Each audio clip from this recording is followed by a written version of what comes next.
Não, não é não. Ela tá perdendo, mas não é isso não. Nossa, mas é aquele cheiro de chulé, sabe? Eu não tô sentindo. Nossa. Vê se é a cachorra ali. Um chulé. Não é ela não. Meu microfone tá ligado.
Boa noite, galera. Todo mundo bem aí? Boa noite, professor. Todo mundo consegue me ouvir bem? Boa noite. Show de bola, pessoal. Sim. Então, hoje nós vamos dar sequência à nossa aula de sociologia. Nós vamos continuar, na verdade, porque a gente deu apenas um pitaco na última aula sobre cultura. E hoje nós teremos duas aulas. Nós vamos até 19h30. Nós vamos aí, provavelmente, avançar por uns 2 módulos sobre o aspecto da cultura. Vamos tratar da antropologia cultural, de alguns antropólogos que trataram esse conceito de cultura, e também analisar ao longo da história como o conceito de cultura foi tratado e usado por aqueles que estavam no poder, né, para impor sua cultura sobre os povos dominados. Então a gente vai tratar alguns elementos. E é um tema importante porque cultura, não sei se vocês sabem, juntamente com aspectos sociais, são as duas temáticas mais cobradas em sociologia no Enem. Então, cultura e aspectos sociais são as duas temáticas mais cobradas no Enem. Então, é um tema que você tem que estar com sangue no olho aí, focado demais, porque vira e mexe caem questões sobre esse tema, tá bem? Então, só para a gente rememorar o que a gente viu na nossa última aula sobre cultura, né? Cultura, né, nós vimos, vem do latim colere, que significa cultivar.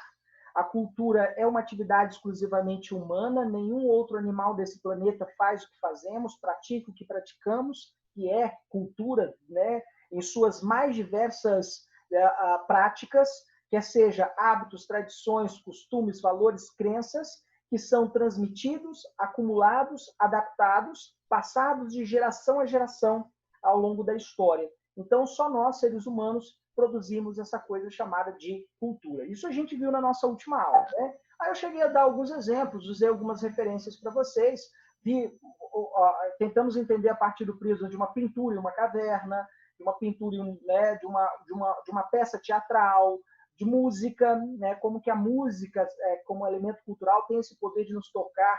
Dependendo da música que você ouve, né, dependendo da música, a música mais romântica, você fica triste, borocochô. Dependendo da música que você ouve, você fica alto astral, você fica alegre. A música tem esse poder de tocar os nossos sentimentos. Cultura tem esse poder. A cultura tem esse poder de ir além da estética e tocar o nosso interior, o nosso sentimento, a nossa percepção sobre o mundo.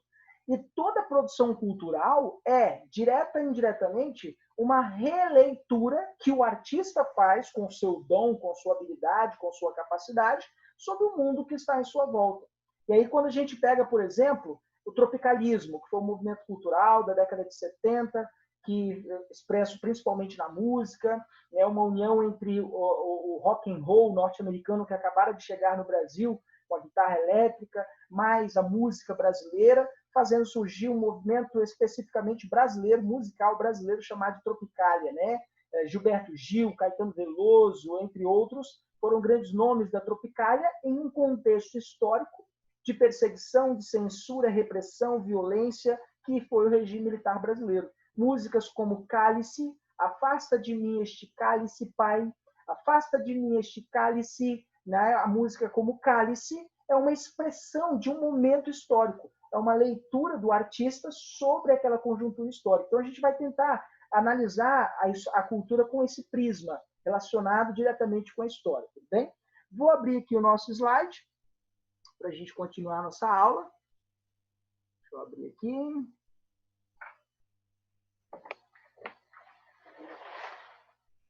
Todo mundo está conseguindo visualizar o slide em tela cheia? Está aparecendo para vocês em tela cheia, pessoal?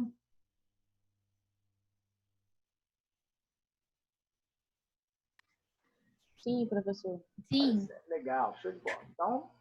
Então a gente vai analisar agora como que a cultura, ao longo do tempo, ao longo da história, né, como que a cultura foi utilizada em vários momentos, né, como um elemento de dominação em alguns momentos.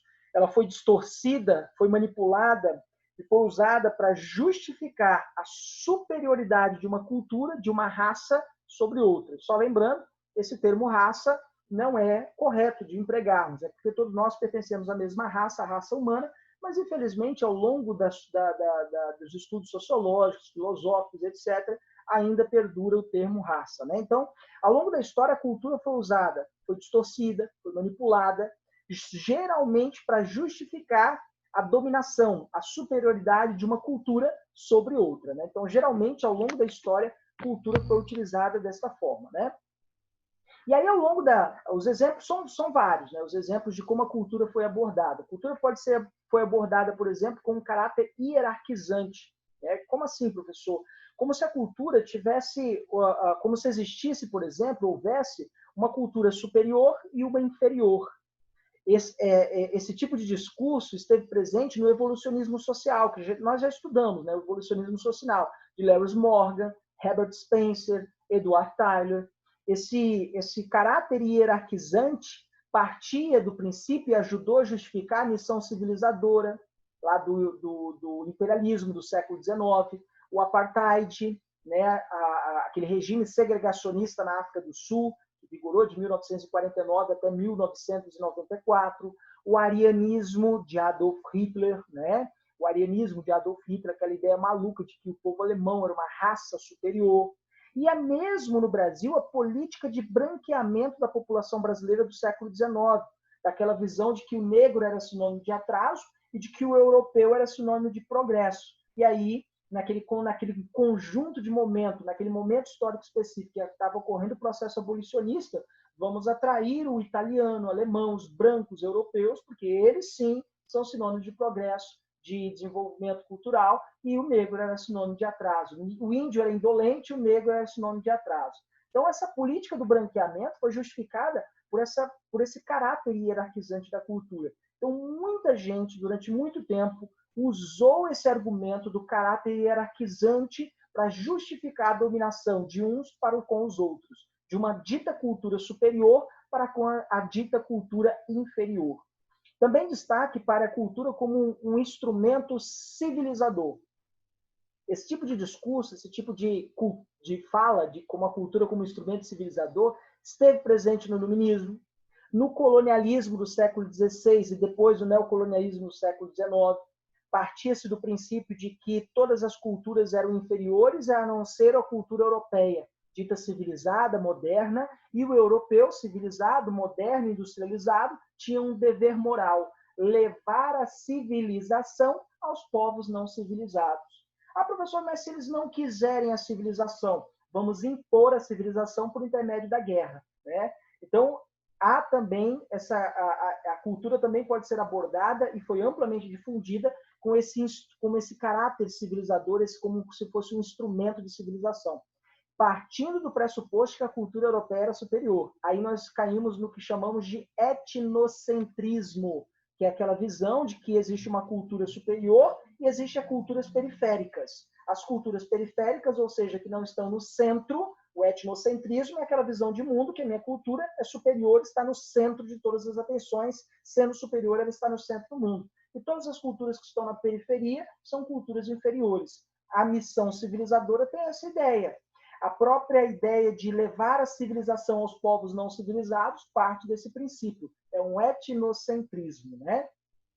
E também o caráter universalista, né, sobre a cultura, que é uma visão de que todas as culturas se desenvolvem da mesma forma, caminham na mesma direção. Qual é a direção, professor? Final é o objetivo final, a direção final é a civilização, como se todas as culturas precisassem ser civilizadas. Essa visão universalista, ela aparece em vários momentos, por exemplo, no evolucionismo social, no evolucionismo cultural, no próprio racismo científico. E existe o Edward Tyler, né, ele escreveu em 1871 uma obra chamada Primitive Cultura, Cultura Primitiva, que trata justamente dessa visão universalista. Segundo ele, todos os povos da Terra, todas as culturas, todas as civilizações da Terra caminhavam para o mesmo fim, a civilização.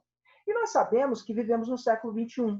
E em pleno século XXI, nas savanas africanas, ou mesmo na floresta equatorial brasileira, na floresta amazônica, vivem tribos indígenas que não conhecem o metal. Vivem como se estivessem vivendo no período paleolítico superior, no período da pedra lascada. Mal conhecem a pedra como ferramenta.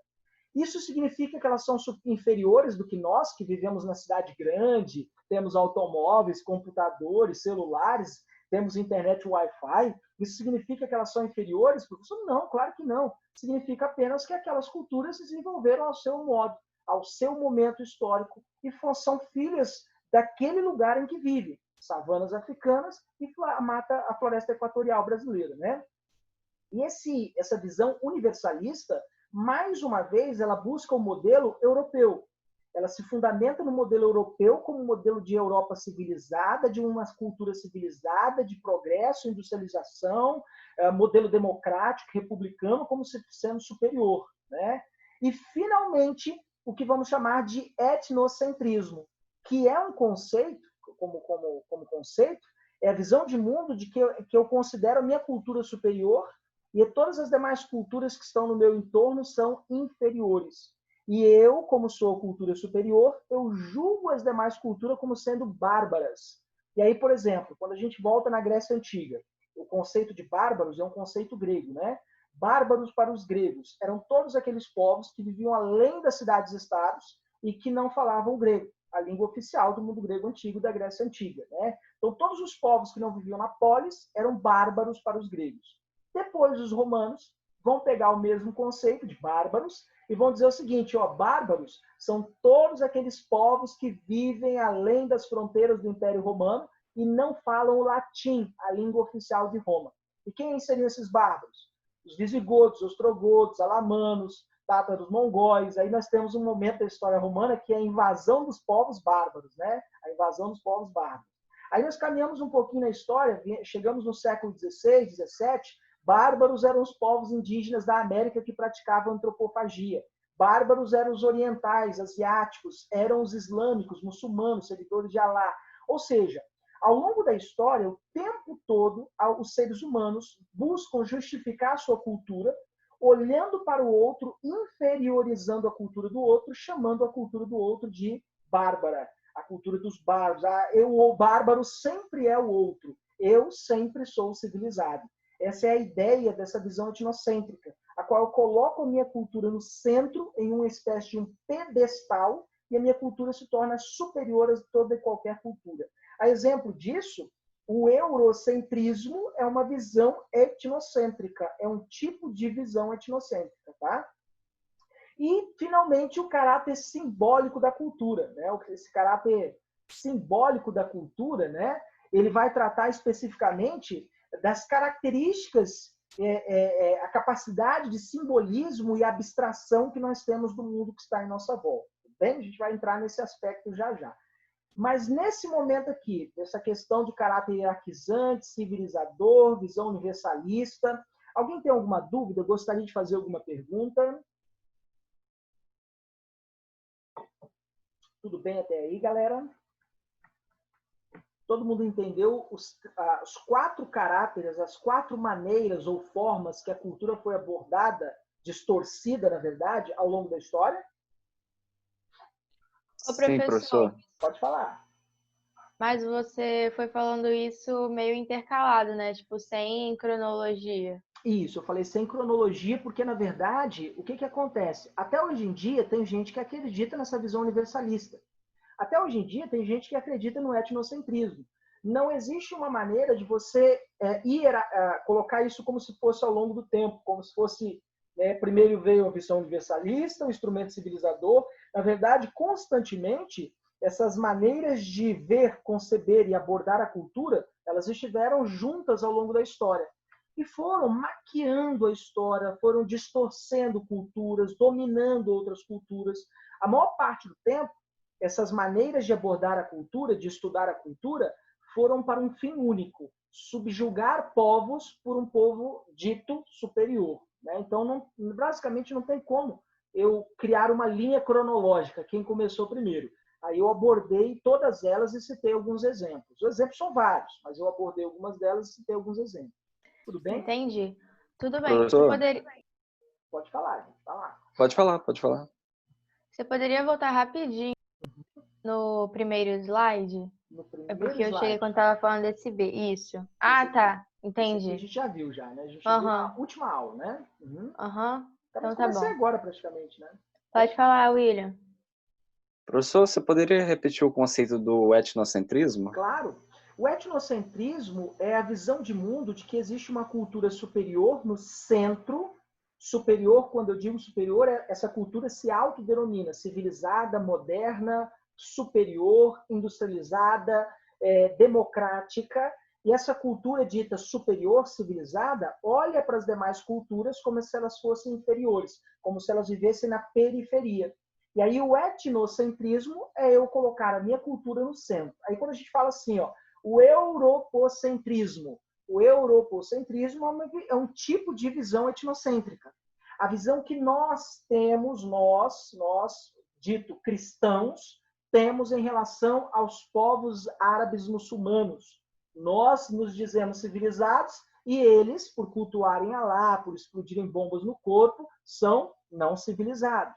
Quando a gente olha, por exemplo, para uma tribo no meio da floresta amazônica, em que uma criança nasce com deficiência, e aí essa tribo, como por exemplo os Sateremauês, quando uma criança nasce deficiente na tribo, o que eles fazem? Eles enterram a criança viva, eles praticam o infanticídio. E aí nós, civilizados, olhamos para aquela tribo e falamos assim: nossa, que horror!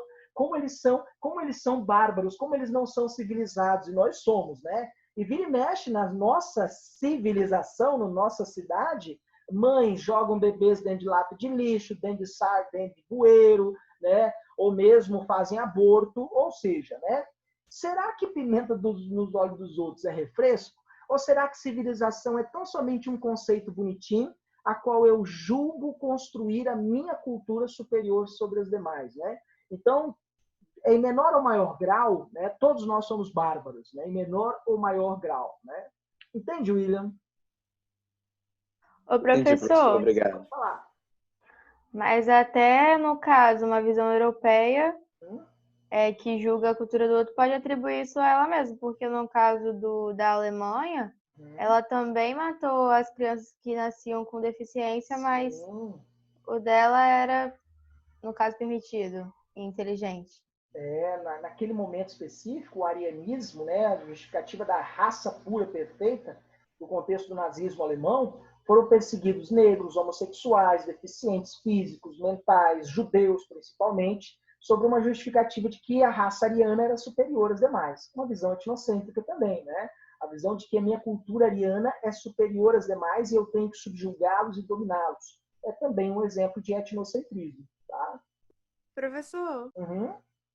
e com religião, como funcionaria? Porque, por exemplo, em um país pode-se ter várias religiões. Se encaixa nesse tipo também ou é outra coisa? Aí você tem que levar em consideração o seguinte, que religião é um tipo, uma prática cultural. Vários povos do mundo, culturas do mundo, desenvolveram suas religiões, desenvolveram seus hábitos, suas crenças religiosas. Então, partindo desse pressuposto, existem diferentes religiões em diferentes culturas. A questão é a maneira como eu, dito cristão, europeu, civilizado, olho para as demais culturas e julgo a religião do outro. Se eu julgo a religião do outro inferior, eu estou colocando a minha cultura, a minha religião, como uma religião superior. É também uma visão etnocêntrica, já que a religião é um aspecto da cultura, né? Muito comum que aconteça o seguinte: nós, cristãos, o Ocidente cristão, olha para o Oriente árabe muçulmano e julga o árabe muçulmano, seguidor de Alá, como um bárbaro. Muito comum que os árabes muçulmanos olhem para nós, cristãos, né, para seguidores de Cristo, como bárbaros. Então, sempre é um pré-julgamento, sempre é um pré-conceito, aquele conceito pré-concebido. E aí é muito importante a gente destacar, por exemplo, que tanto o islamismo, o cristianismo, o judaísmo são religiões belíssimas, que trazem valores fundamentais para o convívio em sociedade, para a vida em sociedade. O amor ao próximo, né, a questão da caridade, da paz entre os homens. Ah, professor, está falando do cristianismo. Não, estou falando do Islã. O Islã prega isso. O livro, o Alcorão, ele prega justamente esses aspectos. O problema, eu sempre digo, somos nós, seres humaninhos, que distorcemos os textos religiosos, quer seja do Alcorão, quer seja do Torá, quer seja da Bíblia, alimentados pelo nosso fanatismo religioso, mais os nossos dogmas. E aí, quando eu misturo fanatismo com dogma, eu tenho fundamentalismo. E todo fundamentalismo é perigoso, né? Quer seja fundamentalismo cristão, quer seja fundamentalismo islâmico, judeu, é a mistura de fanatismo religioso com dogmas, verdades absolutas, né? E aí, todas as vezes que eu tenho esse tipo de prática, eu tenho conflitos. Conflito árabe-muçulmano, conflito lá na região de Israel, entre judeus e palestinos, o conflito ao longo da Idade Média, cruzadas do século XI, XII, XIII. Então, todos os momentos que eu tenho necessariamente essa visão de mundo etnocêntrica, eu também tenho conflitos religiosos, né? Tudo bem? Tudo, professor, obrigada. Dúvidas, galera? Beleza? Ok? E aí vamos para o caráter simbólico da cultura. Tá? Passou o slide aí para vocês? O slide passou? Passou. Passou, professor. E aí a gente vai analisar agora o caráter simbólico da cultura, que é uma das principais características de nós, seres humaninhos, que é a capacidade de abstração simbólica do mundo que está em nossa volta. O que é essa abstração simbólica? Todo o nosso comportamento gira ao tempo todo em torno de símbolos, quer seja escritos, vogais, consoantes, o nosso alfabeto, são símbolos. Todo o nosso alfabeto são símbolos. Quer seja gestos, o joinha, né, um símbolo, né, ou, né, é um símbolo, né? Claro que eu não vou fazer aqui, vou censurar, né? São símbolos, né? Mandar alguém comer uma banana é um símbolo, né? Ou seja, símbolos escritos, gestuais, né? Placas de trânsito, marcas de roupa, como por exemplo a Nike, aquela taruírazinha, não tem? Aquela taruíra, Lacoste, não tem? A Lacoste, né? São marcas de roupas. Celulares possuem símbolos, como por exemplo o símbolo da Apple, né? O símbolo da Nike. Então, rituais religiosos, né? São muito simbólicos. Então, ao longo da história, nós, a humanidade, nós tratamos de construir símbolos. A exemplo disso, aparece na Bíblia, né, a maçã. A maçã foi usada em vários momentos como símbolo. Ela aparece na Bíblia como símbolo do pecado. Na literatura, a madrasta quase matou a enteada Branca de Neve com uma maçã envenenada, né? Na ciência, né, a maçã caiu na cabeça de Isaac Newton. Isaac Newton teve a ideia da teoria da gravitação universal. Olha a maçã como ela vai aparecendo ao longo da história, né? E hoje, um dos sonhos de consumo de todo ser humaninho é uma maçã mordida, o símbolo da Apple, é um celular.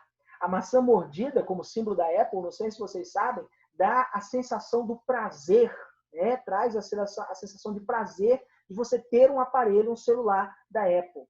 E a exemplo do símbolo da Nike, que é essa coisa meio rabisco aí. O que é esse rabisco, professor? É o bater da asa das deusas Vitória. A deusa Vitória, em grego antigo, significa Nike. A palavra Nike, em grego, significa Vitória. E um dos símbolos mais fantásticos ao longo da história, que para mim é fenomenal, é o símbolo do cristianismo, que é a cruz. A cruz, a morte pela crucificação, é uma morte persa. E era um símbolo de dor, sofrimento, era horrível. A morte pela cruz é uma morte extremamente dolorosa. E com Jesus Cristo, a cruz se tornou símbolo de ressurreição. A cruz se tornou símbolo de vida. Algo que era símbolo de morte, com Cristo se tornou símbolo de vida.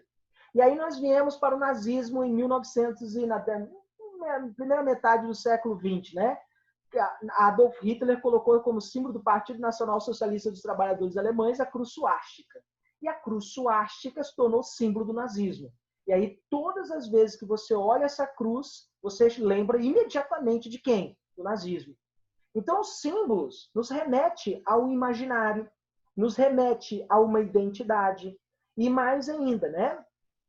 Concede status social a quem porta aquele símbolo. Então, se você tem um tênis da Nike, nossa, você tem um tênis da Nike. Se você tem um tênis tio João, o que é um tênis?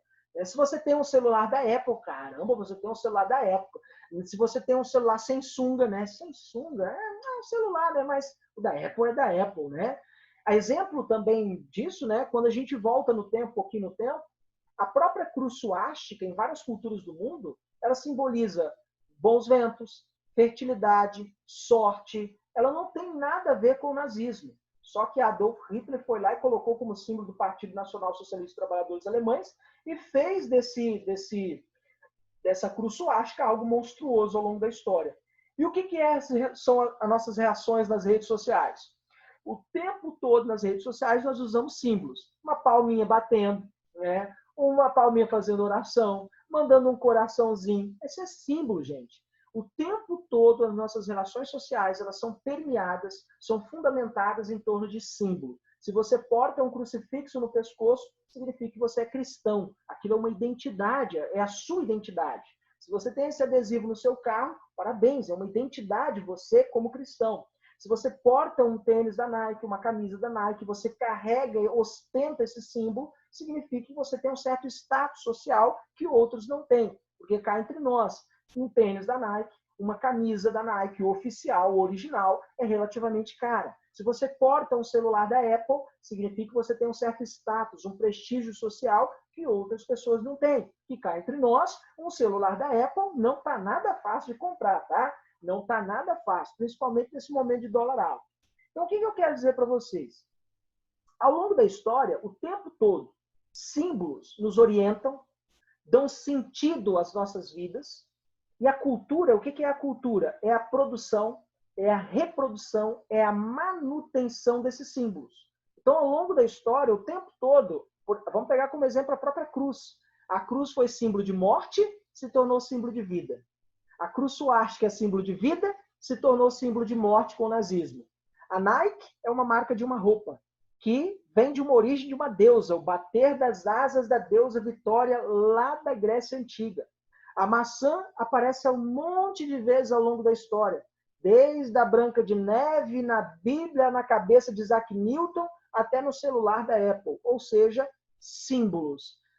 Para onde você olha, você vê símbolos. Se você olha para a marca de um automóvel, você vê o símbolo. Se você olha aí para a marca do seu telefone, do seu computador, do seu notebook, tem símbolos nele. Então, o tempo todo, a vida humana é produção, reprodução e manutenção de símbolos. E esses símbolos dão sentidos à nossa vida, nos orientam, são uma parte da nossa identidade cultural. Todo mundo entendeu esse caráter simbólico da cultura? Sim, professor. Beleza? Ok? Quer ver um exemplo de como que o símbolo, a simbologia de alguma coisa é tão importante para nós, exemplo do Ocidente, né? Para nós que vivemos um Ocidente católico cristão e somos necessariamente, né, temos uma origem cristã portuguesa, herança de Portugal, né? Quando a gente fala brasileiro, né? Brasileiro é um elemento da nossa identidade nacional, da nossa identidade cultural. Ser brasileiro emana um símbolo, uma simbologia de uma identidade nacional, tá? Então, quando a gente fala alguém que mora no Japão é um japonês, alguém que mora na França é um francês, alguém que mora na Inglaterra é um inglês. Por que brasileiro? Por que não somos, então, brasilianês, professor? Porque a nossa identidade simbólica vem de uma profissão. Assim como existe o padeiro, o pedreiro, o marceneiro, existe o brasileiro. Então, a nossa identidade nacional é fruto de uma profissão. Quem era o brasileiro durante o período colonial da história do Brasil? Era o comerciante de pau-brasil. Todo comerciante de pau-brasil, durante o período colonial da história do Brasil, era chamado de brasileiro. E aí esse termo simbólico, como símbolo da nossa identidade, ficou ao ponto de todos que vivem no Brasil serem chamados de brasileiro, como pedreiro, como padeiro, como marceneiro, ou seja, nossa identidade simbólica é de fruto de uma profissão. Olha que interessante isso, né? Tudo bem, galera? Podemos continuar? Professor, as bandeiras do país se encaixam nesse Simbólico, tópico? com certeza, simbólico. Se você pegar lá a nossa bandeira nacional, por exemplo, né? Durante muito tempo, as cores da nossa bandeira como símbolos, né? Eu lembro da minha professora, o verde das nossas matas, o azul do nosso céu, o amarelo do nosso ouro. Nossa, que lindo, né? Não tinha nada a ver com isso. A história nos mostra que o verde, o amarelo e o azul são cores da família de Bragança, das cores das famílias de Portugal. E a mesma bandeira do Brasil era a bandeira do primeiro e segundo reinado. Só o que mudou foi a retirada do brasão da família real e no lugar do brasão foi colocado o círculo azul com as estrelas e com o lema positivista, que também é um símbolo, ordem e progresso. Só o que mudou foi isso, né? Tudo bem, galera? Perguntas?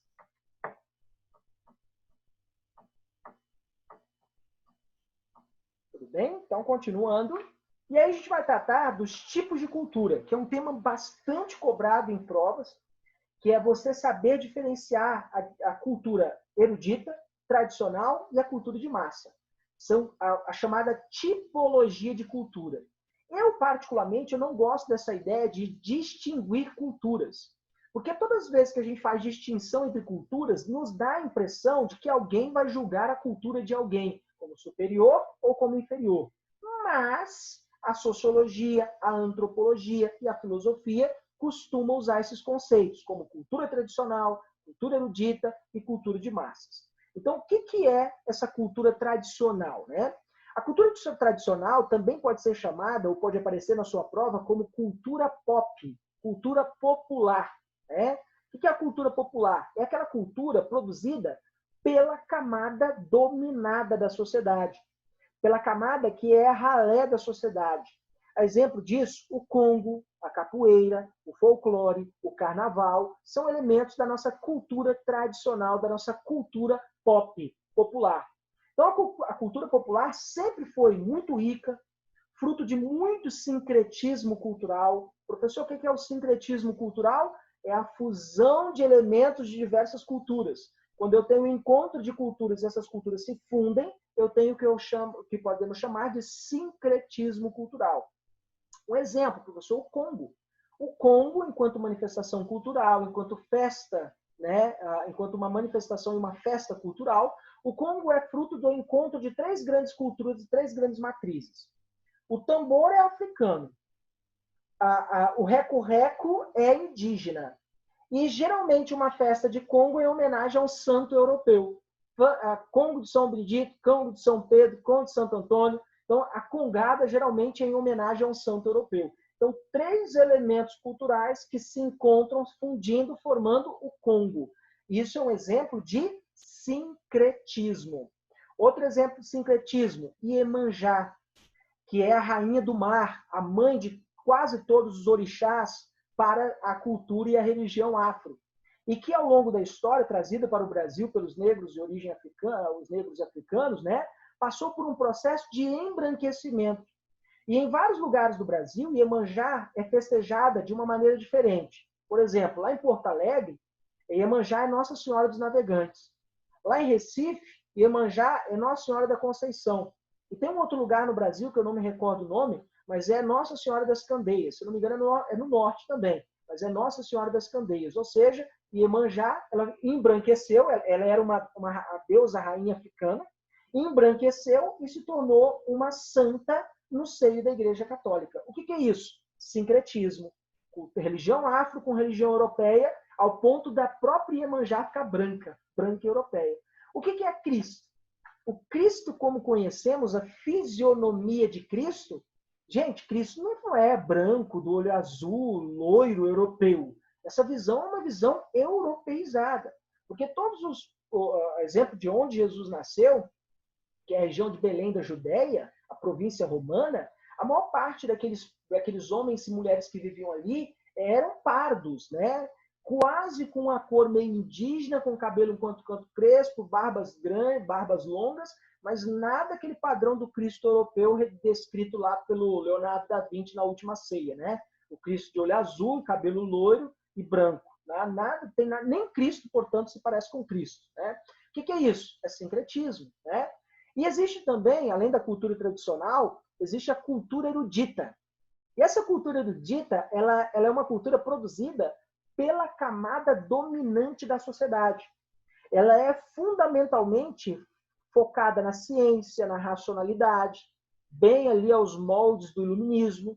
É uma cultura que segue determinado padrão e modelo, como dito, superior. Né?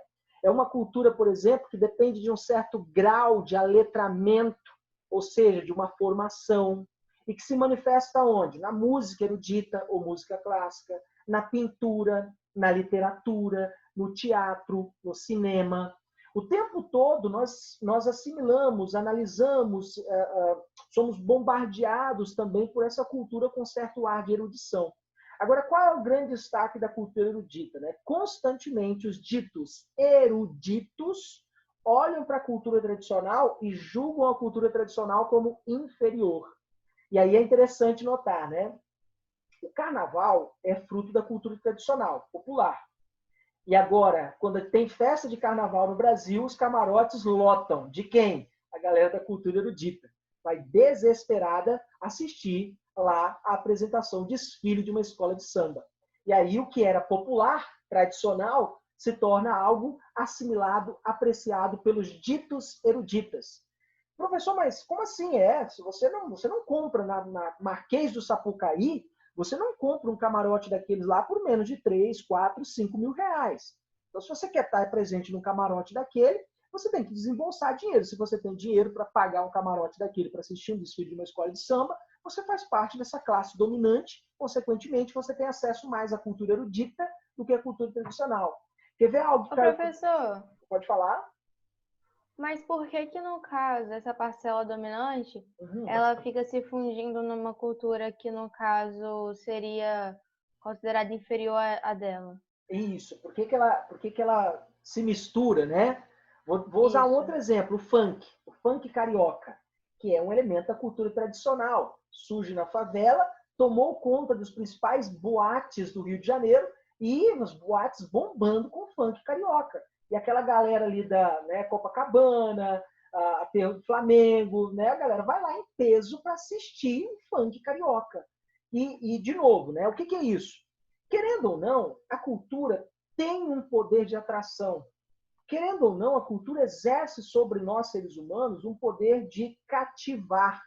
Então, querendo ou não, a batida do funk, querendo ou não, o swing, o sensualismo da dança do funk, querendo ou não, a festa do carnaval, bonita como é, o desfile, a crítica social, né?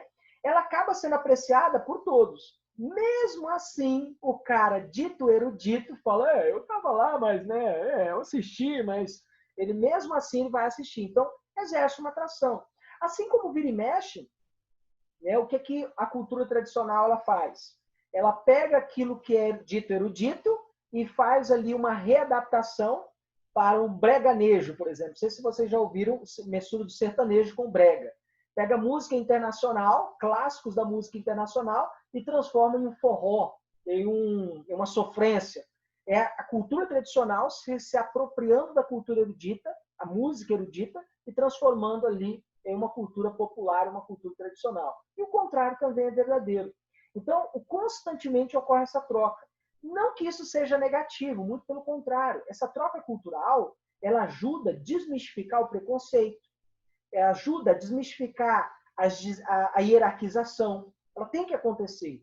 Pessoas que têm poder aquisitivo têm que ter acesso à cultura tradicional, e as pessoas de cultura tradicional, elas tinham que ouvir uma orquestra sinfônica, né? Elas tinham que, pelo menos uma vez na vida, assistir uma peça teatral. Shakespeare, que dito que é clássico, né? Nossa, você não entendeu Hamlet? Hamlet é um clássico do teatro, né? Só aquele cara da cultura erudita entende Hamlet? Não. Todos da favela deviam ter poder, acesso, né, digamos assim, a assistir, por exemplo, uma peça de Hamlet, que ensina valores, traz contradições da nossa existência, etc, etc. Então, isso não é negativo, muito pelo contrário, isso tem que acontecer. E é justamente essa troca cultural entre a cultura tradicional e a cultura erudita que transforma a humanidade. É aquela questão, cultura é o tempo todo, troca, intercâmbio, né? Pode falar, galera? Professor, isso também seria uma forma de, não sei a palavra, de privatizar o conhecimento, porque eles podem ter acesso a todo tipo de cultura, mas as pessoas com menos dinheiro não têm como ter acesso à cultura erudita. Exatamente. Aí não sei se vocês lembram, mas há uns 2 anos atrás, o ano retrasado, na verdade, o tema da redação do Enem era a questão da acessibilidade ao cinema, não é isso? Ano passado. É o ano passado, exatamente. A questão Democratização de do acesso ao cinema. democratização do acesso ao cinema. Perfeito. Esse era o tema. E o cinema, querendo ou não, é um elemento da cultura erudita. Você não assiste um Kinoplex da vida aqui em Vila Velha, né, numa sala ali do Cinemax. Você não assiste um cinema por menos ali de... A não ser se você for um dia promocional, tiver carteirinha de estudante, né, aí você assiste por menos de R$25, R$30. Então, de menos disso você não assiste. E querendo ou não, é caro. Querendo ou não, para quem tem baixo poder aquisitivo, R$30 é muito dinheiro. Faz diferença na conta para botar comida na mesa. Então, o cinema se tornou algo, um elemento da cultura erudita. E aí me vem o governo agora, não sei se vocês sabem, mas ele quer acabar com a meia entrada, né? Sobre a justificativa de que meia entrada torna o cinema caro. Faz com que o valor do cinema seja caro. E aí, a meia entrada, principalmente para estudante de baixa renda, né, é o que contribui para que o cinema se torne, em parte, democrático, em parte, seja acessível. E aí a questão é, será mesmo que se tirar a meia entrada, o valor do cinema, o preço da entrada no cinema vai baixar? Ou mesmo uma peça teatral? Você não assiste uma peça teatral, uma boa peça teatral no teatro da UFES por menos de R$60. Isso a meia, por menos de R$60. Então, geralmente ali, tudo depende de carteirinha de estudante, se você tem acesso. Então, quem tem dinheiro tem acesso à cultura dita superior, de qualidade, né? E quem não tem, professor, tem que se contentar com samba, com pagode, com funk, com hip hop, com com o carnaval, tem que se contentar com a cultura tradicional. E aí, como promover o encontro? Como democratizar? Esse era o desafio daquela redação, né? Do Enem. Foi brilhante, o tema foi brilhante, né? Tudo Ô, bem, galera? professor, Pode falar. tipo assim, uma dúvida nisso aí que você falou. Uhum. Como que uma coisa que, no caso, ser pública, que é o Teatro da UFES, Uhum. vai ser tão caro assim? Sendo que é, tipo, Exatamente, né? Supostamente, sentido o pra Teatro mim. da UFES, por ser uma instituição pública, deveria ser acessível a todos, né? É aquelas contradições que, sinceramente, eu tento explicar, né? Mas eu não consigo. Porque vira e mexe, o Teatro da UFES ele não gera renda, né? Então, o que ele tem que fazer? As pessoas locam o espaço do Teatro da UFES para empresas privadas. E empresas privadas utilizam o espaço da universidade, o espaço do teatro, para apresentações de peças teatrais, Ah, orquestras, tá. etc. E Entendi. Eu aí, pensei que era o teatro que a universidade produzia. Não. Geralmente são empresas privadas ou organizadoras de evento que locam o espaço e aí pagam.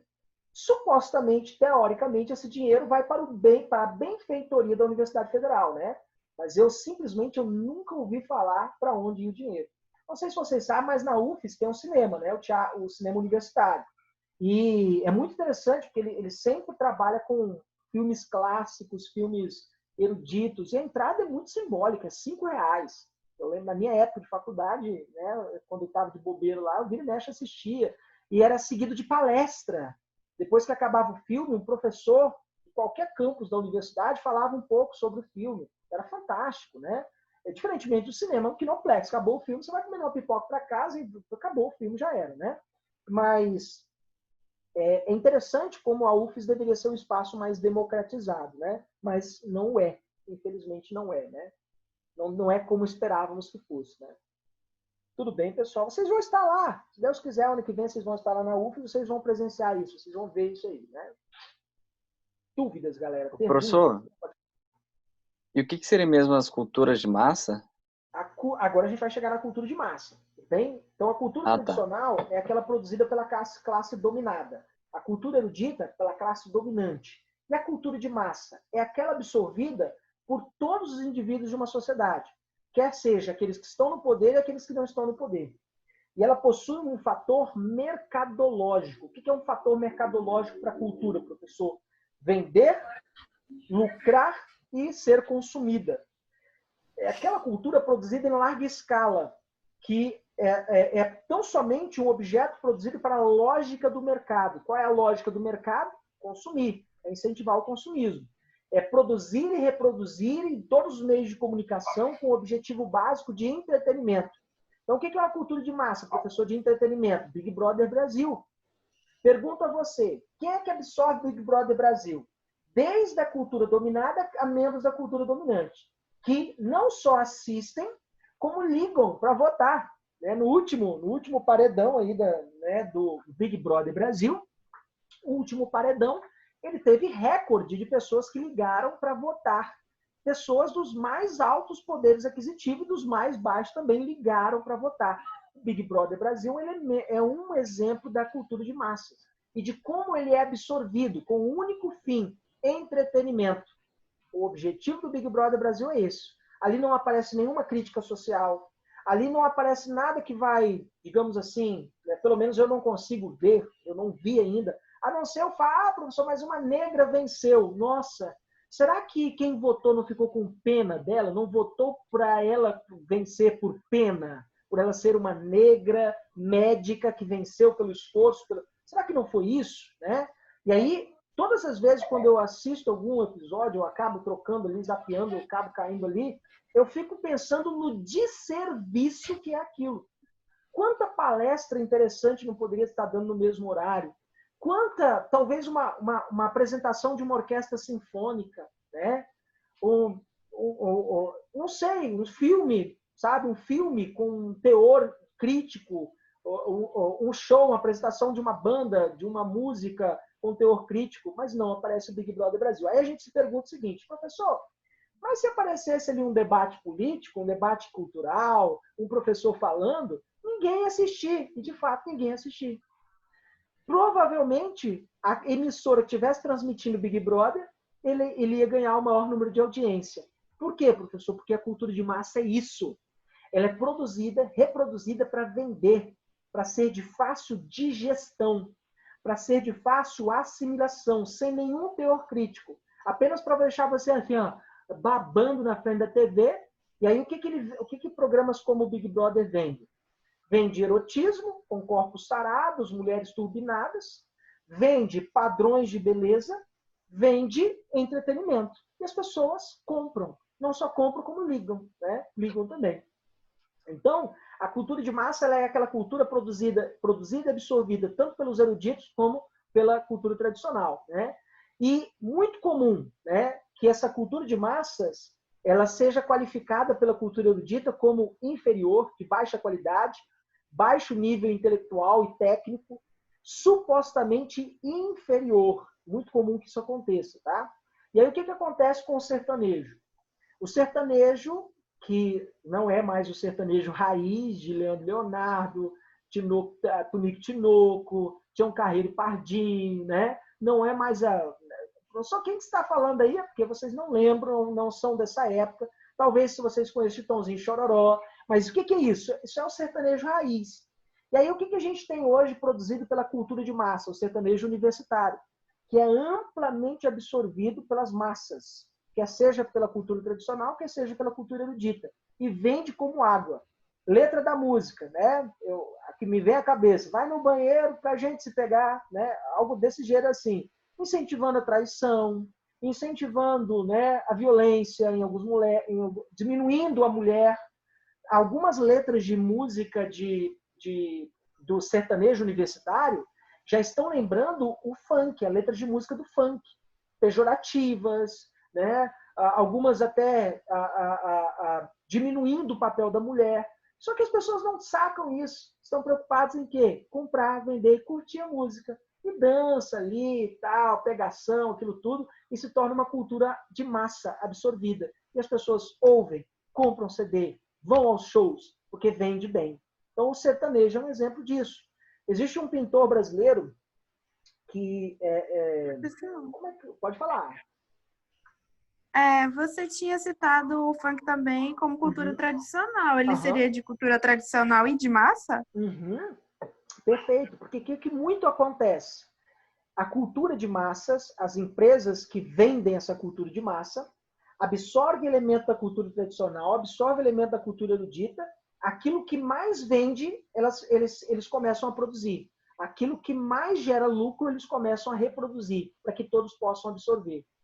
Então, a gente pega ali um maluco que escreve uma letra de música chamada Caneta Azul, Azul Caneta. E aí, no dia seguinte, o cara está viajando de avião e vendendo a música dele por, sei lá, quase 300 mil reais. O que é isso? Né? Isso é cultura de massa. E vende, as pessoas compram, acessam, curtem, compartilham, né? Cultura de massa. Né? Tudo bem? Professor, Pode falar. você falou que essa cultura de massa é mais especificamente para gerar lucro e tal. E você tinha falado que o cinema é mais da parte erudita. Só que tem alguns filmes e séries que são feitos geralmente para lucrar, mesmo que abordem conteúdo crítico, fazem para lucrar. Seria também erudita e de massa? Sim, você pode mesclar os conceitos, com certeza.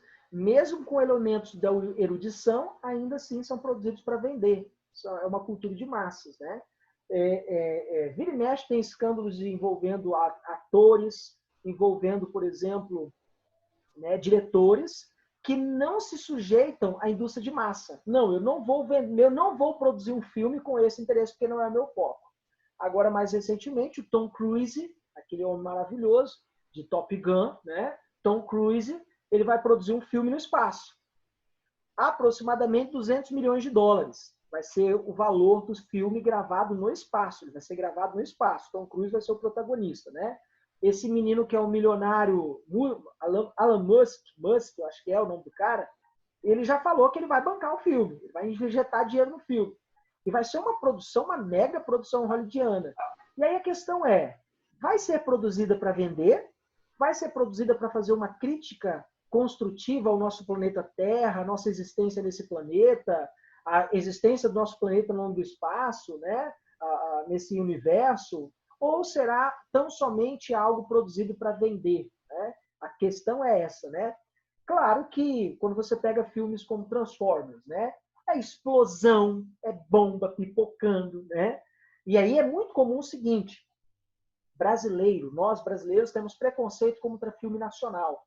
Se é cinema nacional, rapaz, né? Como é que é o nome do filme? Bacurau, isso é nome de filme? Vou assistir Bacurau, coisa nenhuma, vamos assistir Transformers. Aí o que é Transformers? É bomba, explosão, robô se transformando e aquele barulho inteiro, carros legais e tal, o cara que fica com a menininha e pronto, acabou o filme. Aí quando o cara vai assistir a Bacurau, não sei se vocês já assistiram esse filme brasileiro recente, com um teor crítico, uma crítica social ácida, né?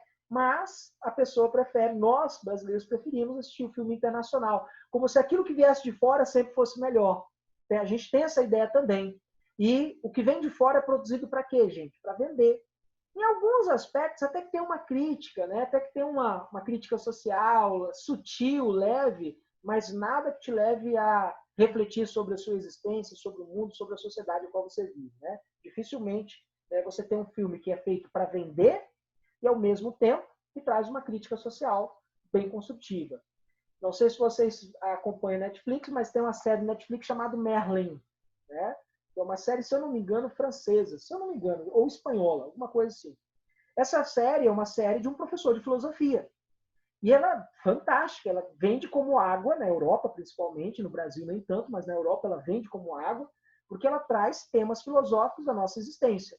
É uma mistura de cultura erudita, com muito conhecimento sobre filosofia, para vender cultura de massa. E a fórmula casou perfeitamente. E na Europa ela tem recorde de audiência. No Brasil nem tanto, os brasileiros estão conhecendo essa série agora, mas tem no Netflix, Merlin. Né? Tudo bem, pessoal? Dúvidas? Perguntas? Ok? Para mim tá tranquilo, professor, pode continuar. Beleza, então. Então, agora nós vamos tratar especificamente das teorias antropológicas, que é um tema um pouquinho ácido, tá, gente?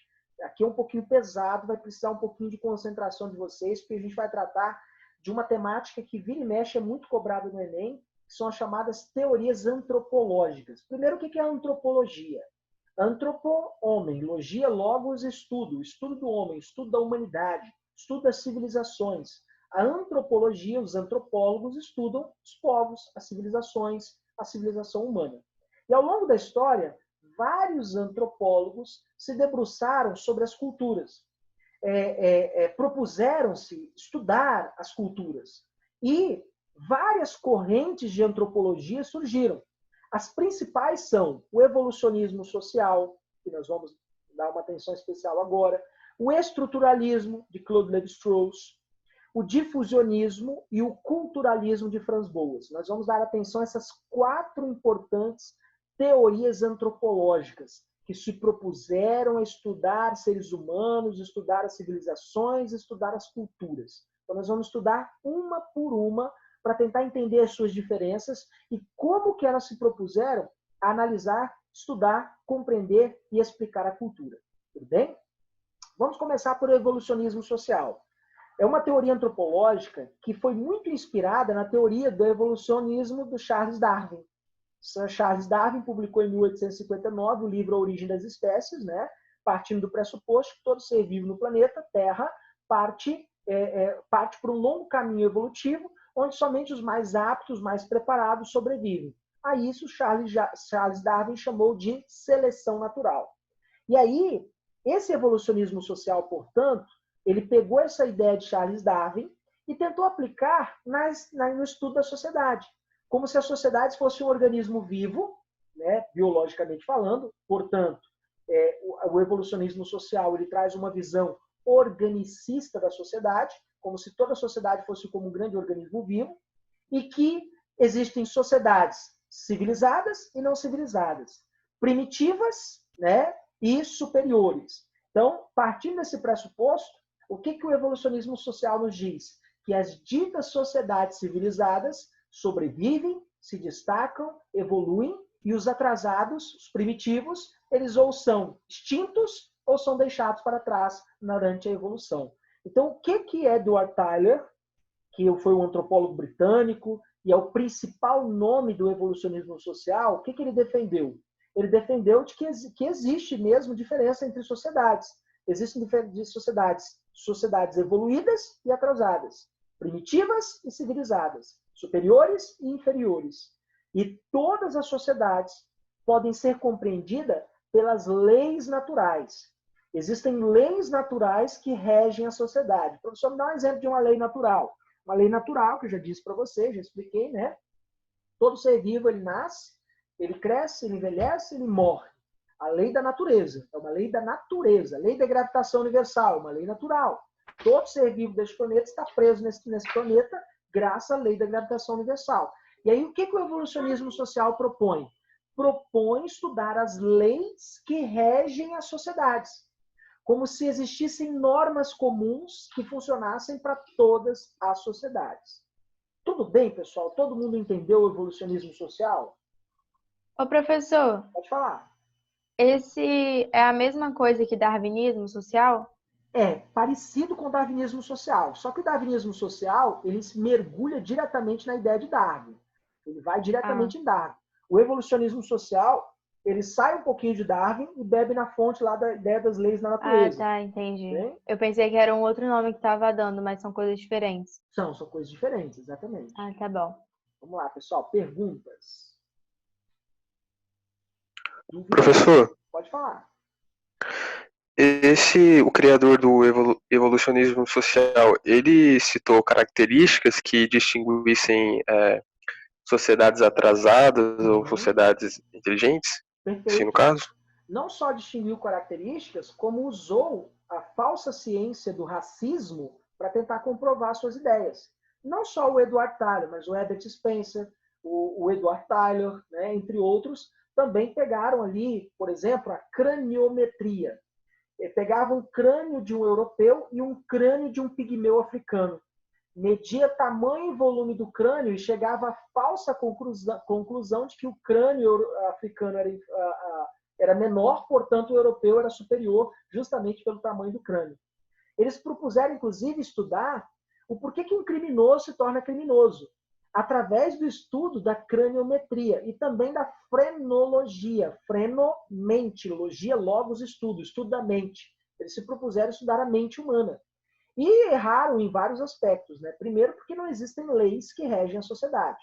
Cada sociedade evolui à sua maneira e possui características distintas, justamente porque vivemos em lugares distintos, características climáticas, geográficas, culturais, impõem as características das nossas tradições, valores e crenças. Então, não há como padronizar ou como usar uma fórmula para estudar a sociedade. Não tem como fazer isso, né? Só que ele tentou, o Edward Tyler tentou. E aí surgiu essa teoria antropológica chamada de evolucionismo social. Né?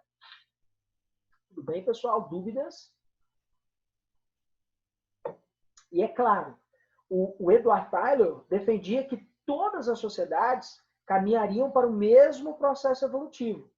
Então, seguindo esse preceito, um dia, os povos pigmeus africanos e as tribos indígenas da Amazônia, um dia, já que todos caminham para o mesmo processo evolutivo, vão usar celular, vão usar computador, vão falar vários idiomas. Então, um dia, isso vai acontecer. Por quê? Porque, segundo o Edward Tyler, todas as sociedades caminham para o mesmo processo evolutivo. Né? É claro que isso é muito complexo. Né? Não funciona dessa maneira. Né? Tudo bem, pessoal? Dúvidas? Perguntas? Podemos ir para o estruturalismo? Professor, entra também a ideia do etnocentrismo aí? E isso, com certeza. Na verdade, o evolucionismo social ajudou a justificar o etnocentrismo. Com certeza, sem sombra de dúvida. Tá? Entendi. Beleza? E aí, na década de 60, em 1960, surge um estudioso chamado Claude Lévi-Strauss, que foi um professor de filosofia francês. Ele, na verdade, nasceu na Bélgica, mas se naturalizou na França e se tornou um dos mais importantes professores de antropologia, estudioso na área de antropologia da história. Chegou a viver no Brasil, inclusive. Na década de 30, ele chegou a dar aula na USP. Tá? Ele deu aula na USP. E fez uma série de expedições na floresta amazônica, para vocês terem uma ideia. O que virou um documentário fantástico. Tem um documentário no YouTube desse cara, o Claude Lévi-Strauss. Tem dois nomes, tem dois perfis que tem esse documentário. O primeiro nome está, se eu não me engano, Trópico da Saudade, e o segundo nome está Claude Lévi-Strauss, Saudades do Brasil, que narra justamente as viagens de Claude Lévi-Strauss pelo Brasil. Agora, olha que interessante, uma diferença básica entre evolucionistas e estruturalistas. Os evolucionistas nunca viajavam, eles nunca iam para os povos onde eles estudavam e escreviam sobre. Eles sempre ficavam nos gabinetes onde eles viviam, estudando relatos de naturalistas.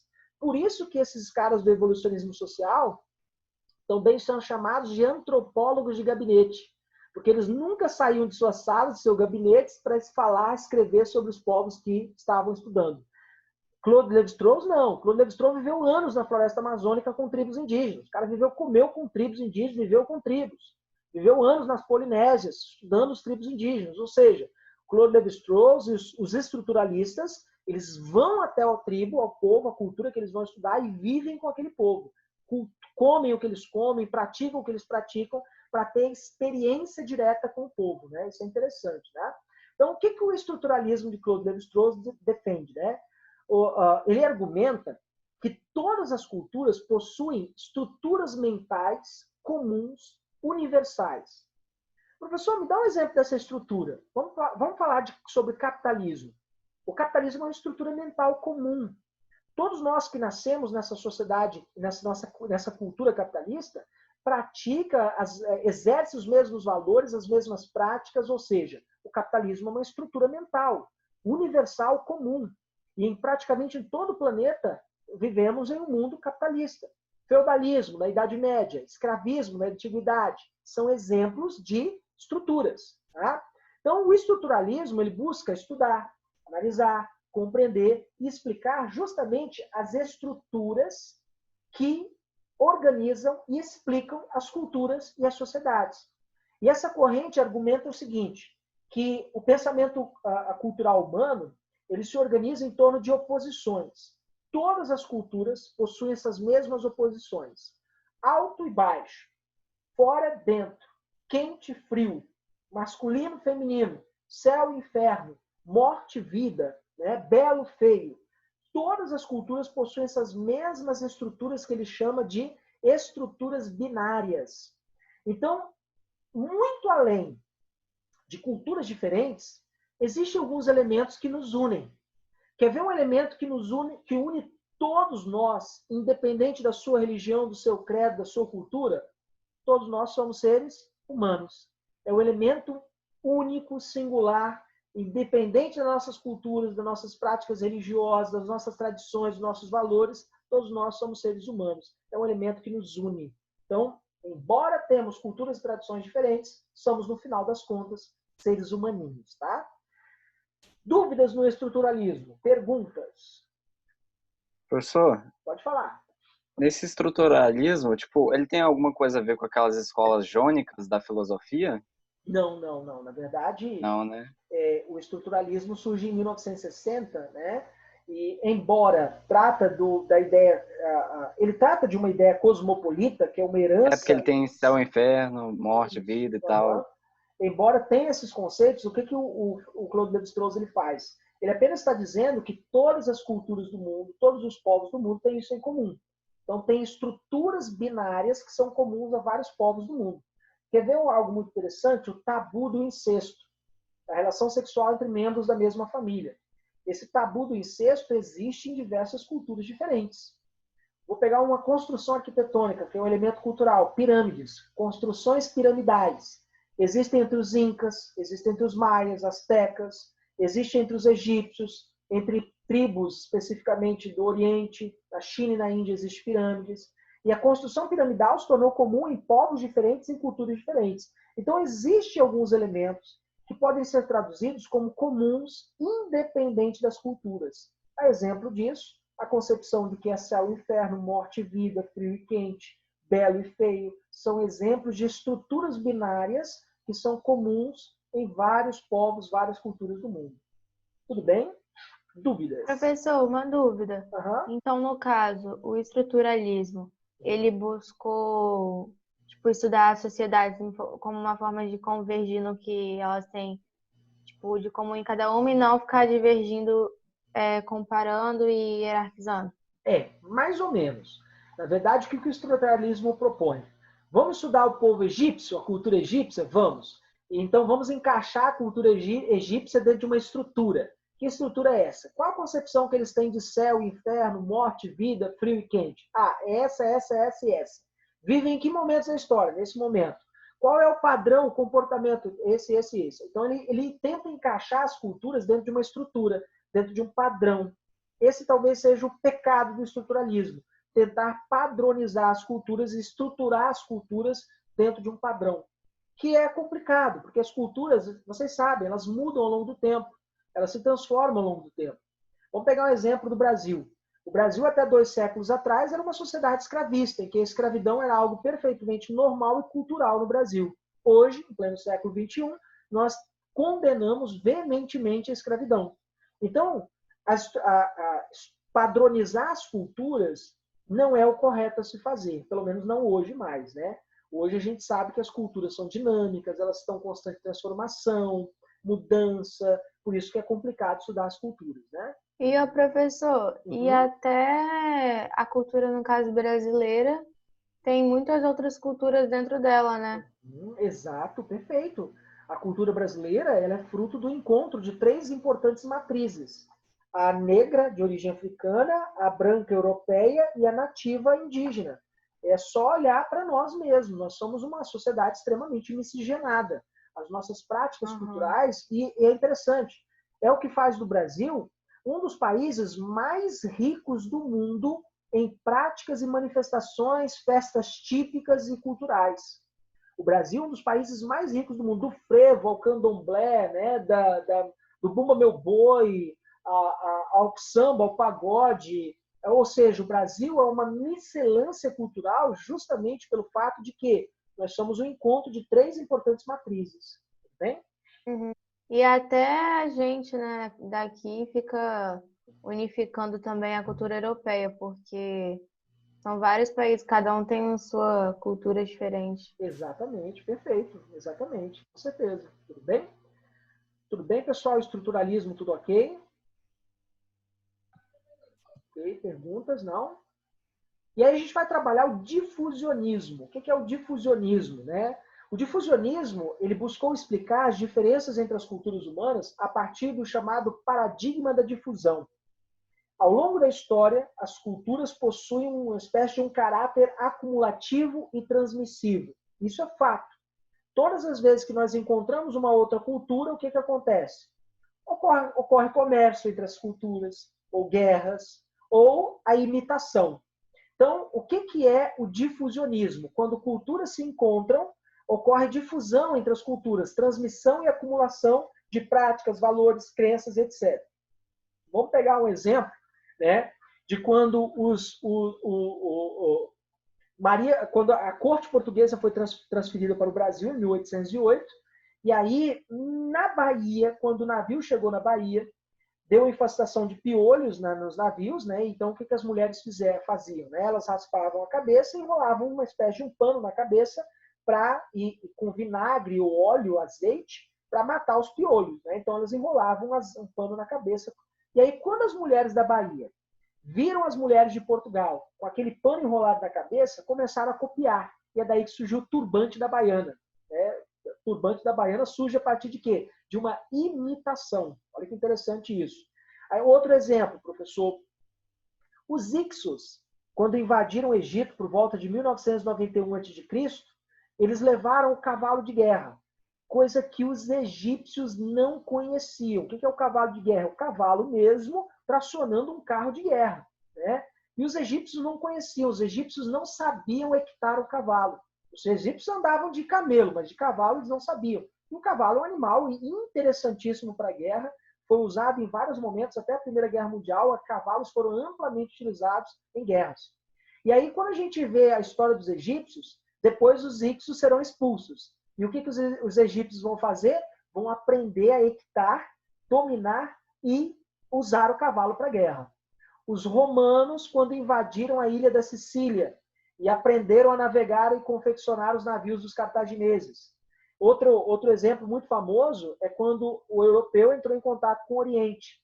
E aí, ao entrar em contato com o Oriente, no século XV e XVI, na expansão marítima europeia, nas grandes navegações, conheceu a pólvora dos chineses, o astrolábio, o papel, a caravela, conheceu todos esses instrumentos que vão permitir a chegada do europeu à América. Então, o difusionismo trabalha com a seguinte ideia. Todas as vezes que culturas e povos se encontram, pode acontecer guerras, pode acontecer trocas comerciais, pode acontecer de um povo imitar o outro. Isso é difusionismo. E o que é toda a cultura humana? Toda a cultura humana ela é acumulativa e é transmissiva, através desse choque, desse encontro entre culturas diferentes. Tudo bem, pessoal? Todo mundo entendeu o difusionismo? Professor, pode repetir essa parte de acumulativo e transmissivo? O tempo todo, o que é a cultura humana? Ela é transmissão e acumulação. Nós transmitimos para outros povos a nossa cultura, outros povos transmitem para nós outra cultura, nós vamos acumulando, transformando, o tempo todo isso. É o famoso paradigma da difusão. Então, o tempo todo ao longo da história, povos e culturas se encontram, ou por comércio, ou por guerras, ou por imitação, difundem suas culturas. A exemplo disso, quando a cultura europeia chega no Brasil. O europeu chega no Brasil trazendo a sua língua, especificamente no Brasil, português de Portugal. E aí traz a língua e impõe a língua portuguesa sobre os indígenas. Só que o que acontece em vários momentos? A língua indígena se torna parte do elemento da nossa língua. A exemplo da língua portuguesa, existem várias palavras do tupi-guarani. Né? Neném. Neném é uma palavra do tupi, que expressa uma criança. Né? Às vezes, o nome de uma cidade. Guarapari. Né? Guarapari é um nome indígena. Então, várias palavras do tupi fizeram parte da língua portuguesa e estão na língua portuguesa até hoje. O que é isso? É o choque e a difusão. Ocorre o tempo todo, gente. O tempo todo ocorre isso. É uma ideia muito interessante. Né? Tudo bem? Sim, professor, obrigada. Beleza? Perguntas, galera? Tem uma no chat. Tem uma no chat? Quem pode ler para mim? Eu leio, peraí.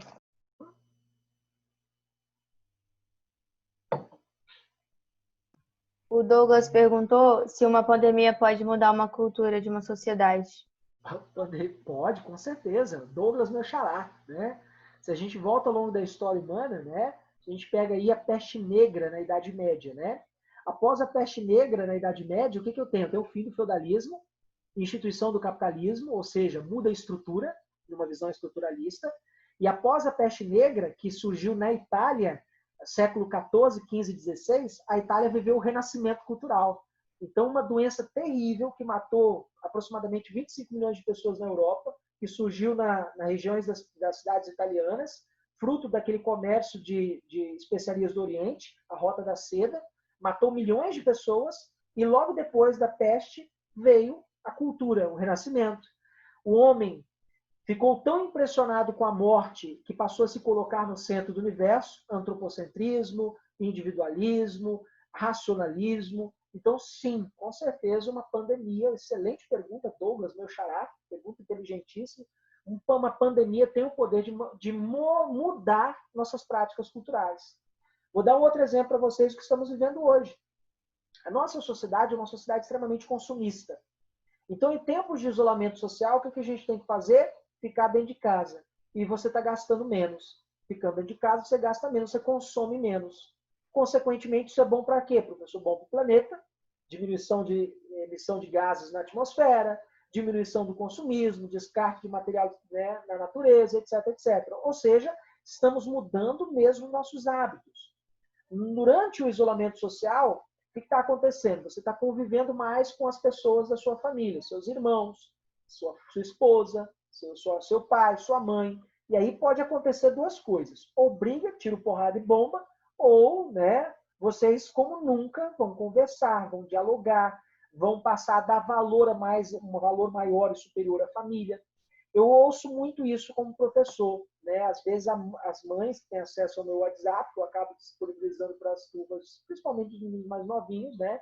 Elas falam: nossa, professor, passei a valorizar mais o seu trabalho, porque eu não sei como que você aguenta, né? Eu não estou aguentando mais meu filho dentro de casa. Ela só tem um filho. Não estou mais aguentando meu filho dentro de casa. Não sei como você aguenta com 40 meninos em sala de aula. Entende isso? Então as pessoas estão valorizando mais o trabalho do professor, estão valorizando mais o trabalho da escola, já que as aulas estão remotas, estão dando mais valor ao ensino, porque é difícil, a adaptação foi difícil. Estamos dando mais valor às nossas relações sociais, estamos sentindo falta das nossas relações sociais. Então, com certeza, já está acontecendo algumas mudanças. Às vezes a gente nem percebe, mas já estão acontecendo algumas mudanças.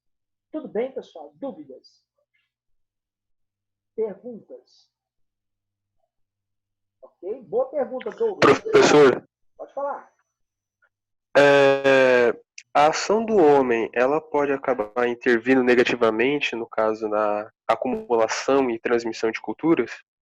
Se a ação do homem pode atuar negativamente, é isso? Isso. Com certeza. Tanto pode ser negativa, como pode ser positiva. Vamos usar um exemplo negativo de como que a ação humana pode acabar com culturas inteiras. Jesuítas. Padres jesuítas estiveram no Brasil, atuaram na conversão dos povos indígenas, tribos inteiras foram convertidas ao cristianismo e a cultura dessas tribos simplesmente foi apagada da história. A gente nem sabe que elas existiram, mas tribos inteiras deixaram de existir, suas práticas culturais, seus rituais religiosos deixaram de existir, porque todos os membros da tribo foram cristianizados. Não precisamos ir muito longe, não. No Espírito Santo, até a década de 60, existia uma tribo indígena chamada de Aimorés, que são mais conhecidos como botocudos. Os botocudos viveram ali no vale do Rio Doce, região de Linhares, Colatina, mais ou menos, habitavam os botocudos.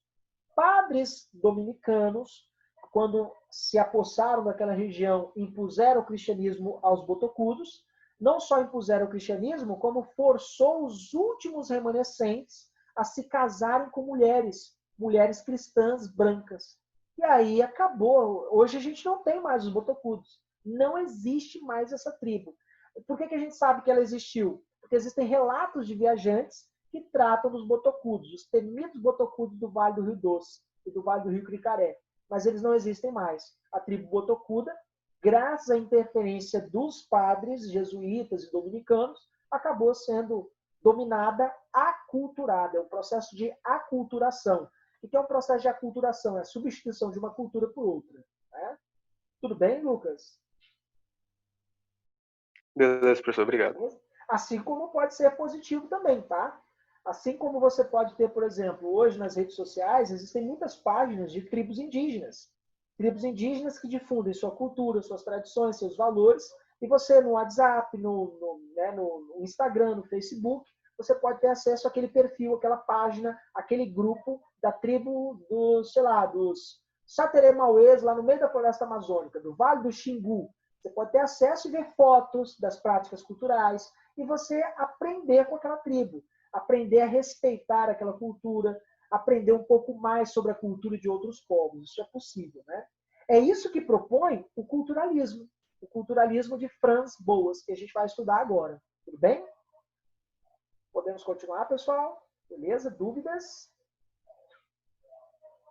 Ok?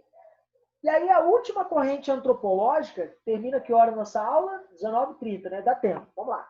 A última corrente antropológica é o culturalismo, que surgiu ali no período entre guerras, e tem como principal nome o antropólogo teuto-americano Franz Boas. O que é um teuto-americano? É alguém que nasceu na Alemanha e imigrou para os Estados Unidos. Então, ele é nascido na Alemanha, mas toda a sua formação, seus estudos se deram lá nos Estados Unidos. Então, Franz Boas é o principal nome do culturalismo. E o que o culturalismo propõe, professor? O culturalismo de Franz Boas, ele nos diz o seguinte, que cada cultura passa pelo seu próprio processo evolutivo. Não existe cultura superior e inferior. Existe apenas culturas que viveram momentos históricos diferentes, que vivem em local geográfico diferente, em clima diferente, tem comportamentos psicológicos diferentes, ou seja, tem uma história diferente, ou seja, cada cultura tem sua história. Então, se eu quero entender as culturas, os povos, o que eu tenho que fazer? Eu tenho que estudar as histórias desses povos, dessas culturas, para eu desenvolver um respeito sobre essas culturas, para eu simplesmente não julgar uma cultura como superior ou inferior. Então, cada cultura deve ser compreendida, segundo Franz Boas, pela sua história particular. Então, vou dar um exemplo para vocês. A moqueca capixaba. Será que alguém do Mato Grosso, lá do Mato Grosso do Sul, Mato Grosso do Norte, né, sei lá, Goiás, será que seria possível surgir moqueca goiana, moqueca mato-grossense? Ou a moqueca só foi possível porque o Espírito Santo é uma região que está numa posição geográfica específica, que é o litoral? E graças ao contato com os índios foram os pioneiros, comiam um ensopado de peixe feito na panela de barro, e a típica moqueca ela tem que ser feita na panela de barro, culturalmente falando, né? Então, a panela de barro é uma cultura indígena, principalmente dos tupis que habitavam o litoral brasileiro, né?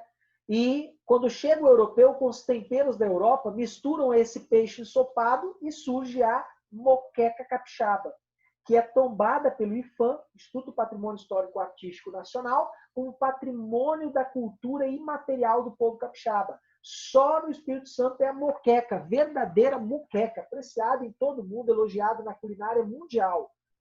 Seria possível se o Espírito Santo não tivesse litoral? Muito provavelmente não. Ou seja, uma condição geográfica influenciou na questão da moqueca ser uma prática cultural da culinária capixaba. Além da posição geográfica, a nossa história, nosso contato com os povos tupis. Então, condições geográficas, climáticas, psicológicas, históricas influenciam direto e indiretamente para que as culturas sejam o que são. Então, não é possível julgar uma cultura, uma superior ou outra inferior. Isso não pode ocorrer, porque cada cultura evolui à sua maneira, ela tem as suas características, e isso é fruto das condições geográficas, climáticas, psicológicas e históricas. Portanto, o que o culturalismo prega? O relativismo cultural. O que é o relativismo cultural? É aquela visão a qual eu não devo julgar uma cultura como melhor ou pior, superior ou inferior. Eu apenas devo estudar a cultura, me debruçar sobre essa cultura, analisar as suas condições geográficas, climáticas, psicológicas, históricas, para aí sim entender aquela cultura. Então, Franz Boas propõe isso, o culturalismo, né? É interessante também notar que ele propõe aquela visão de se colocar no lugar do outro, se colocar no lugar da outra cultura, viver o que aquele povo está vivendo. Então, o Franz Boas, por exemplo, viveu anos no meio de tribos polinésias, tribos indígenas, para viver na pele o que aquela tribo estava vivendo, para entender, experienciar, né? Sem experiência, não há como entender o outro povo. Tudo bem, pessoal? Perguntas? Professor, qual o nome desse último termo que você falou? Do De não relativismo. julgar? Não entendi? Pergunta. Acho que é isso mesmo, relativismo. Relativismo cultural. Tudo bem? Obrigada. Ok? Para quem me acompanha ali no Instagram, eu fiz recentemente um post justamente sobre um dos mais importantes teóricos do culturalismo, que é o Bronislaw Malinowski, que ele trata de um conceito chamado de alteridade. O que é o conceito de alteridade que você pode usar na sua redação do Enem? O conceito de alteridade é justamente a capacidade de eu me colocar no lugar do outro. E isso é um exercício essencial, fundamental. Antes de julgar, se coloca no lugar do outro, viva o que ele viva, estude, perceba o seu lugar de origem, seu clima, sua psicologia, sua história, estude, para aí sim você construir conhecimento de verdade. Então hoje, a maior parte das correntes antropológicas se fundamentam em cima de quê, professor? Do culturalismo de Franz Boas.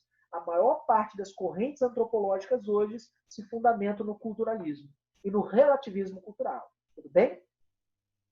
Perguntas, galera? Professor, Pode a falar. apropriação cultural, ela pode, de algum jeito, ser benéfica também, só não ser tão negativa quanto ela é? Pode, claro, com certeza. Quando a gente aprende, e aí a gente entra no difusionismo, né?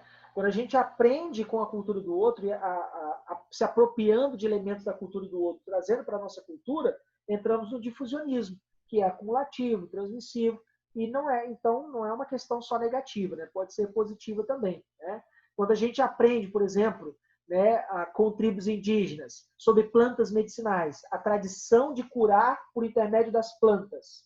Eu assimilei, eu peguei aquela prática e trouxe para meus hábitos, né? E hoje existe uma medicina, uma parte da medicina que estuda justamente as plantas medicinais, né? Que é muito conhecido pelos povos indígenas, né? Tudo bem? Sim, professor, obrigada. Beleza? Dúvidas, galera? Perguntas? Ok? Tranquilos, então? Então, agora são 19h29. Eu fecho a aula por aqui. Na próxima aula, a gente vai falar sobre a antropologia no Brasil. Tudo bem? Não percam a próxima aula. A gente vai falar sobre Gilberto Freire, Florestan Fernandes, né? Marechal Cândido Rondon. Vamos falar sobre vários grandes antropólogos que no Brasil desenvolveram os primeiros estudos sobre a cultura brasileira, sobre a sociedade brasileira. Então, essa aula é imperdível, porque o tema mais cobrado no Enem é sobre esses antropólogos brasileiros. Tudo bem? Meninos, fiquem com Deus, boa semana para vocês e até semana que vem, tá? Professor, Pode falar. professor, tem uma pergunta no chat. Tem? Deixa eu abrir aqui o chat aqui, deixa eu ver aqui. Por que a ONU criticou a cultura da mutilação do clítoris no país da África? Beleza, boa pergunta. Quem foi que fez essa pergunta? Não sei, não aparece. Lessa? Douglas? O Douglas também. Olha, cara, Douglas só pergunta ácida. Desde 1948, Douglas, que a ONU prega os direitos humanos. O que são os direitos humanos? É a tentativa de padronizar valores culturais para toda a humanidade. E aí, quando a gente chega a assustar, inclusive, né? Quando a gente sabe que algumas tribos, né, africanas praticam, né, a mutilação do clítoris para que a mulher não sinta prazer, nós, europeus, nós que temos uma herança cultural europeia e que herdamos essa ideia da ONU, de que existem valores universais que devem ser cultivados entre os seres humanos, tendemos a condenar essa prática africana. E aí, o que Franz Boas nos diz? Vamos entender por que eles fazem isso. Vamos tentar estudar, vamos mergulhar nessa tribo para entender o porquê da prática da mutilação do clítoris entre as mulheres. E como essa prática se tornou comum e perpetuada ao longo da história. Para aí sim a gente dizer se é uma prática condenável ou não. Se vamos caminhar geralmente para os direitos humanos, incondicionalmente, nós temos que padronizar alguns valores. Se vamos falar em direitos humanos para toda a humanidade, tem que ter valores como a condenação de crimes de guerra, a condenação de genocídios, né? Senão a gente vai começar a fazer o quê? Relativizar tudo. Deixa aquele povo fazer genocídio, deixa eles matarem, porque é uma prática cultural comum deles, tadinhos, né? Senão a gente vai passar a relativizar tudo. Então a gente precisa estudar, analisar, compreender, para aí sim, se vamos mesmo defender direitos humanos, então é uma prática monstruosa, devemos condená-las. Mas se vamos nos debruçar sobre o relativismo cultural, o estruturalismo, e vamos falar, tem um motivo deles estarem fazendo isso, existe uma razão histórica, cultural, vamos tentar entender? Então vamos mergulhar pelo culturalismo, né? Tudo bem, Douglas? Estou gostando do meu xará, hein? Meu xará tem só perguntas ácidas, né? Beleza? Tranquilo, galera? Perguntas? Eu acho que até o Douglas nem está aqui. Coitado, o Douglas saiu, eu acho. Poxa, respondi a pergunta dele, ele não está aqui. Mas tudo bem, gente. Meninos, fiquem Ele com Deus. tá aqui sim, ele até falou no chat aqui. Falou? Tô aqui. Beleza, porque eu não achei aqui, não tô vendo. Tô vendo o Bruno. É o Bruno Bagunça esse aqui? Não, é o Bruno Prudêncio. Bruna. Nossa, Bruna. Ramon, tô vendo o Lucas. Show de bola, Douglas. Um abraço, galera. Fica com Deus, meninos. Até semana que vem, tá? Tchau, professor. Boa noite. Tchau. Boa noite.